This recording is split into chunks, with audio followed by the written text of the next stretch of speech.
Visit our staff at our resource table, and we'll take some questions after we discuss the veterans exemption. And to talk about the veterans exemption, I'd like to introduce Denny Estrada from our Exemptions division.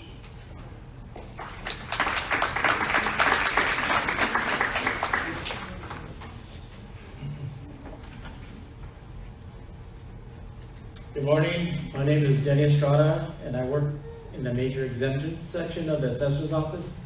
I'm also a retired Army major, so today I'm going to be providing some information about the disabled veterans exemption. The California Constitution and Revenue and Taxation Code, section 205.5, provides for a property tax exemption that can be applied to the home of a disabled veteran or the unmarried spouse of a deceased disabled veteran.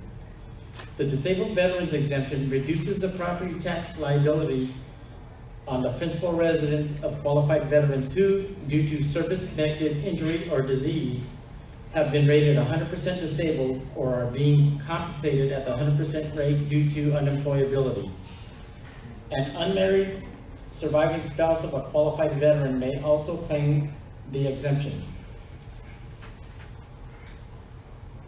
To be eligible for the disabled veterans exemption, a veteran must have incurred their injury in military service. Now, what kinds of injuries qualify for veteran for exemption? The veteran is blind in both eyes. The veteran has lost use of the two or more limbs. The veteran is totally disabled as determined by the United States Department of Veterans Affairs or the military service from which the veteran was discharged. The veteran has received a disability compensation rating of 100% from the Veterans Affairs Department because the veteran is unable to secure or follow substantial gainful employment. Regarding the disability rating documentation reviewed by the assessor's office when evaluating a disabled veteran's exemption claim, the 100% disability and or unemployability rating, as previously described, must be issued by the Department of Veterans Affairs. Evaluations made by the personal physician cannot be accepted. The assessor's office is aware that it may take time for the Veterans Affairs Department to issue disability and unemployability ratings. If the Veterans Affairs ultimately determines that a veteran should receive a 100% disability rating, a veteran should file their exemption claim with the assessor's office within 90 days of notification of the rating. The veteran should also file or until January 1st of the subsequent year, whichever occurs later. There is an 8-year statute of limitations order to receive the benefit. However, the benefit starts only on the effective date on the rating letter. Now, there are two types of levels of disabled veterans exemption: the basic exemption and the low income exemption. The basic exemption amount is compounded annually by an inflation factor. For example, in 2022, the basic exemption amount is $149,993. To apply for a qualifying homeowner, a qualifying disabled veteran, and also a homeowner should complete this and submit Form Board of Equalization 261-G and fill out parts 1 through 3 in the assessor's office. Once approved, you no longer have to file an exemption. It will follow you in perpetuity unless there's a name change or change of status, such as you expiring. Then there's also the low income exemption. Now that's if you're also qualified for 100% disability exemption from the Veteran Affairs, but your income is at a certain level or below. In 2022, that current level is $67,335. And this means that also that $224,991 is taken off from your base value. So that's a big difference of about $75,000 between the basic and the low income. So if you qualify, you want to fill out DOE 261-G 4. In addition, you must accompany with the DOE 261-G. You must also submit an what's called the EXM-137, which requests information on household income for the prior year. For instance, in 2022, we would be interested in your 2021 annual income. Now, certain veterans benefits, such as pensions, disability, and Social Security, as well as all income from other individuals living in the household, are counted towards the low income limit.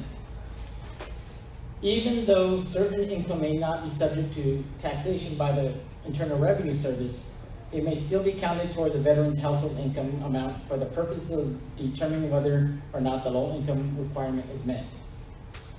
That's a common misconception, and many veterans say, I don't have to pay taxes from my IRS because of the disability benefit from the Veterans Affairs, but we do count that income if you want to file for the low income exemption. Now that we have covered the different types of disabled veterans exemptions and the requirements for those exemptions, let's go over the documentation that you must submit with your BOE 261-G and the EXM 137 if you're also filing for a low income exemption.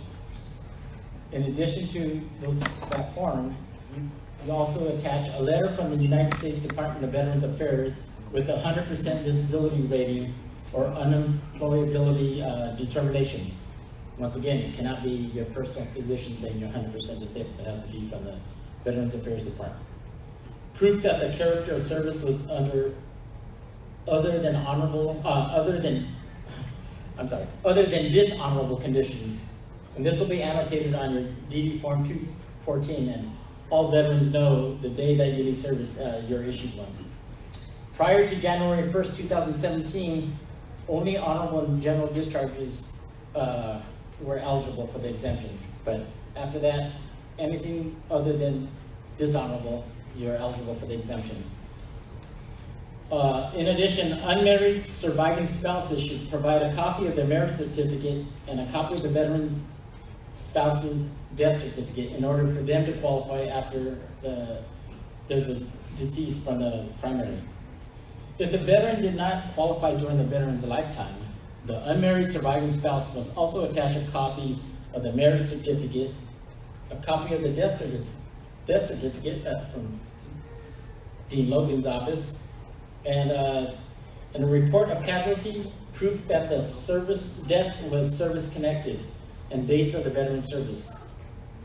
An unmarried surviving spouse may also be eligible if the service person died as a result of a service-connected injury or a disease incurred while on active duty or as a result of active duty. In other words, a veteran may not have been eligible during his or her lifetime, but the surviving spouse may become eligible for the exemption upon the veteran's death. The spouse keeps his benefit until remarriage. If the remarriage ends in divorce, the spouse can reapply for the 100% disabled veterans exemption as well. Okay. Before I conclude, I would like to touch on a couple of things to keep in mind with regards to disabled veterans exemption. First, a property owner's principal residence may only receive one property tax exemption. For instance, as Frank stated, okay, try not to get my PTSD. Right. I might have to file myself right now. Just joking, I don't want to. First, okay, you cannot have a homeowner's exemption and also a disabled veterans exemption. We'd have to take off the homeowner's exemption and put the disabled veterans exemption, which is a larger amount, and that makes sense. Secondly, when a property receives 100% disabled veterans exemption, it means the maximum exemption amount under the law has been or will be applied. It does not mean the property is 100% exempt from taxation.